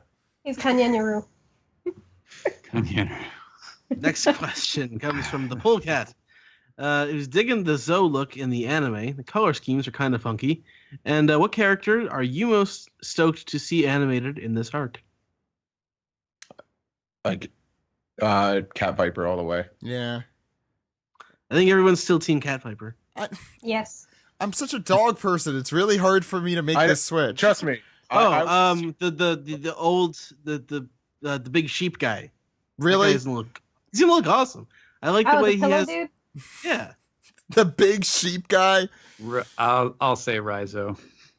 Yeah. I mean, just like the minx, I think more than Raizo, just because I want to see the minx. I don't know, just Carrot and Pedro, just because of their role currently, definitely are up there. So, All right. Yeah. Okay. Go ahead. The Polecat also asks, he's a semi-truck driver, and most of us have handles like Big Cheese or Hunka Hunka. What would the Straw Hats trucker handles be? Hunka Hunka. I think those both apply to Frankie. Also, I think Sanji would try to get Hunka Hunka and it would not stick. Also, I find it really cool that this guy is a truck driver because we had one of our listeners he worked on a farm, right? He drove a tractor. Yeah. And he listened to us all Oh, day. yeah. So I wonder if he's Crazy. still listening. I wonder if he's still out there. I want to get all the modes of transportation listening to us. Let's get that to happen. I'm a pilot for a big airline, and I listen to your podcast. Oh, you be paying attention to what you're doing? Nah. No, I just press a button and the autopilot. It's just like the feel movie like- Airplane. It inflates just like that. What's up? I feel like Sanji, rather than having like a call sign, he I was gonna say he would, rather than having a call sign, he would just have a symbol, sort of like Prince, but it would be the lady on the mud flaps thing. Would she be wearing a chef hat? Sure, if that's what turns him on, I guess. What would Luffy's be? Is like the one I'm trying. Meat. That's just his picture. Meat. I feel like we're going to that one a lot. No, Rubber it would meats. be King of the Pirates. That's all he does, though. Yeah, King of the Pirates. It would be pirate. Yeah, King of the Pirates. No, it would be meat with a crown on top. King meat, brown meat. What would Zoro be? Sake with a crown on top. I'm lost. Help me. I think I got that one. Yeah. Oh god, Zoro would be like the semi-truck driver going the opposite way up the highway. Cruise control. What is this maniac doing? And he'd be like, why are all these cars going the wrong way? Yes. he ends up having to be like driven around by Sanji. Like their trucks are connected because Sanji is the only one who knows where he's going. What about Usopp? Nose Patrol. I don't know why that popped into my head. It's like a Rorschach test. God Warrior. I don't know. Ooh, God Warrior. Jeez, he's not making a World of Warcraft account over here. Now there's a fun question. Yeah, we'll get. If someone asks us that next week. That 5 people are gonna ask that next week now. Yeah, on the call-in show. I'll tell you, Luffy's is Leroy Jenkins. What's the next question, Ed? Well, as you know, our news correspondent William is back in Japan now, and he was trying the banana milk. Pretty good. No, it's okay. It's okay in the winter or the spring, but do not have it in the summer. It is not refreshing. Milk was a bad choice. But based on that information, do you think I should attempt eating these Korean banana-flavored chips? Bonus question, will they be good or not? Hashtag see what happens in the next episode of Dragon Ball Z. This is the most William question I've ever heard, and I don't know because I'm not there seeing your Korean banana chips, but I would eat them because banana chips are delicious. From what I remember in the tweet, they looked like Cheetos, but white and banana flavored. Ew. Go for it. Like every gross piece of banana candy you never ate as a child. I think everything with bananas in it tastes delicious, personally. Bananas are great. Bananas are great. Even banana Cheetos? Banana flavored candy, on the other hand, sucks. That's what turned me off of bananas for so many years because I had runs one time. I'm like, oh, what is this garbage? Oh, bananas? I guess this is what bananas taste like. I'll never have a banana again. Wait, your first experience with bananas was a candy flavored like bananas? I used to eat bananas and then didn't eat them as much, and then I had a banana flavored run. I'm like, oh, well, that's what bananas taste like. Ain't having those anymore. You guys want to know a fun fact about bananas? Sure. Go ahead. So the reason banana flavored stuff tastes different from actual bananas is because the breed of banana that was used as the base for artificial banana flavoring is actually extinct now. Yep. So the bananas that we eat now are actually called Cavendish bananas, and they taste slightly different from the now extinct banana that was used for artificial banana flavoring. What about Bartolomeo banana? I was just gonna say that. Bartolomeo banana. What about the Hakuba banana? Oh my god, that's the one that gets all black and rotten. Yeah, that's the one. You use that one for banana bread. Did you know there are actually red bananas and they don't taste like bananas? I'm a plantain. Like raspberries. I like plantains. Yeah. Okay. They're all good. We're getting way off topic here. We could talk about bananas all day. Joan Bulba asks, Sora's headgear kind of reminds me of Sengoku's hat back when he used to be Fleet Admiral. Wonder if Sengoku was also a fan. I think there's definitely inspiration there. Yeah, definitely. I like that. Yeah. Maybe it's like a Zoe thing, or not Zoe, a Zed thing. Like a Zed in the movie, where as a kid he wanted to be the Sentai warrior. Oh, okay, yeah. And it depends how long the comic's been going on, but yeah, it could be. Next one comes from Super Ninja Clone. Could the Germa 66 be a line of clone soldiers? The father is the original, just like Boba Fett. Yeah, I was gonna say, and they're all Boba Fett. Is the number like? Could the number fit in with Sanji's name? I don't know how that would work, but it's an interesting theory. Well, they did have numbers in the little comic panel. I forgot to mention it. 1 and 2 it showed. Yeah, and Sanji is 32 in the numbering scheme. So in could what be numbering scheme? Maybe. Wait, in what numbering scheme? some in 66. If there are 66 of them, for example. Why would he be 32? Oh, his name, Sanji. His name, yeah. Sanji. Yeah. He might Plus, be if 32. Yeah. If you multiply 3 times 2, it gets 6. So Wow. yeah. Yeah, That goes up to the top. Get off the podcast, Illuminati. Doing your math over here. With I One hate Piece, that actually. with One Piece, these kind of things are okay because sometimes they come true. Yeah. What's next? 91 Ryan asks, do you think the next time we see Frankie, he will have either made weapons that hockey, or he himself will have unlocked hockey? Weapons that hockey. It sounds like a weird novel. I don't know.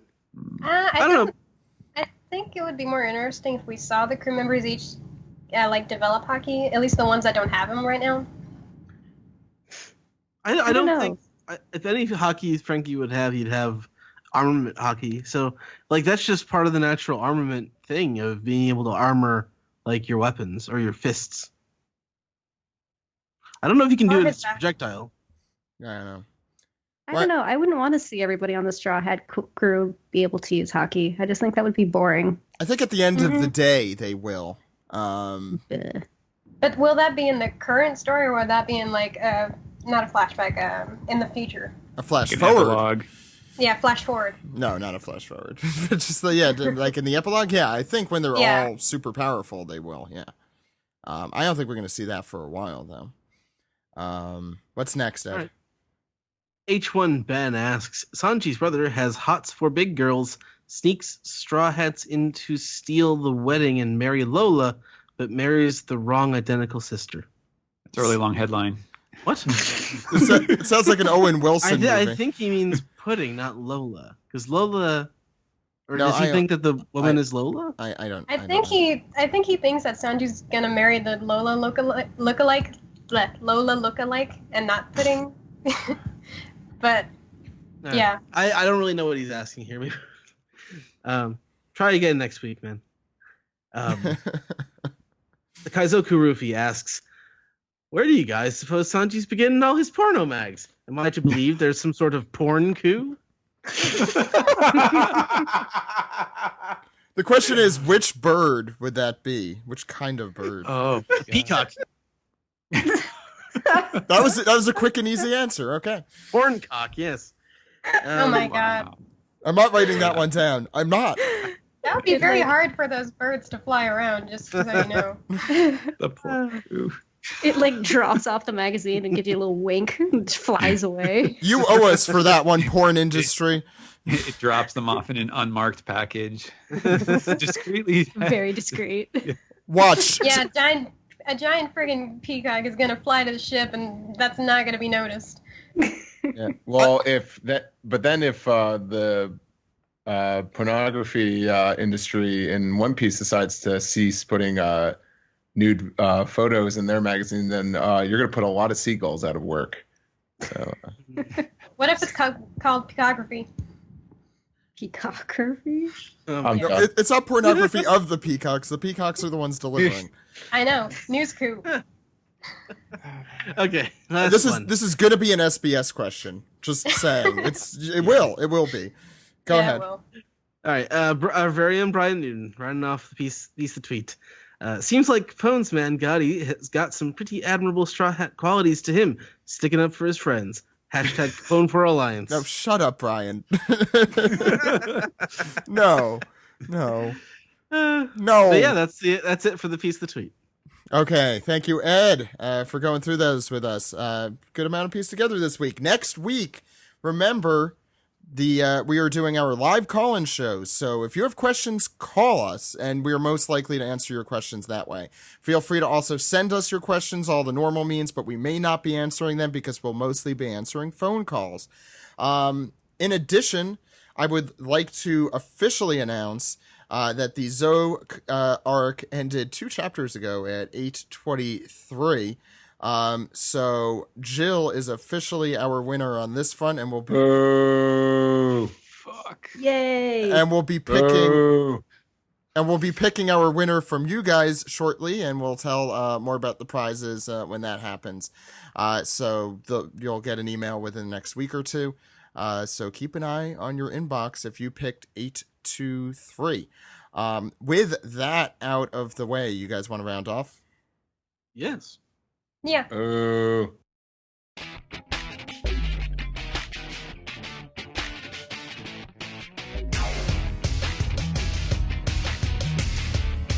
This has been episode 418 of the One Piece podcast. Remember, next week the manga is off, so we will be doing our call-in show. Please give us a call at 347-497-6254 on Monday. That's this coming Monday. I don't have the... Oh, wait, I do have the date in front of me. That's May 16th from the hours of 8 p.m. to 10 p.m. If you have not done a call-in show, you are not going to get through the first time, so keep calling. It's fine to annoy the hell out of me for those 2 hours. So please keep calling if you don't get through the first time. There's no guarantee you're going to get through, in general, but we're going to leave the lines open for the full 2 hours next week, since we haven't done this in a while, and I am looking forward to it. So join us then. We also, just to repeat some announcements from the top, the anime recap will be returning next week. I gave Sam the week off, but no, I really want to thank Sam Leach for taking over our anime recap segments. It's really helped, I think, Ed and I specifically, focus on what we need to, focus on to get the episode out at a reasonable hour, so I'm not going completely insane at the end of the night. Oh yeah, I'm sure I'll go back to watching the anime soon. I haven't watched it really since Dude showed me last week's episode when I was at his place, but I was on last week's. I'm going to try and be on next week's as well. I'm definitely going to watch as much of the Zoark as I can. The thing is, we're getting into the good part of the anime anyway, so I'm probably going to be watching anyway. The anime has potential sometimes. Anyway, look forward to all of that next week. So, Sai, where can people find you? They can find me at artsycraftfromsci.tumblr.com, and that's mostly my art, and mostly I've been drawing Gravity Falls lately, so probably won't find a lot of One Piece there. And on Twitter at Sai-Chan, mostly just random thoughts and ramblings here and there. I think I went on a rant about art a few days ago, animation. Cool. And Pudding, where can we find you? She's not here to comment, so I'll just have to comment for her. You can find her also on my Twitter sometimes. I'll occasionally post a photo. I have a couple of them, actually. Okay, and she has 3 eyes. I just want to confirm, right? Yeah, one of them's under her fur. It's hard to see. Okay. She's modest about it.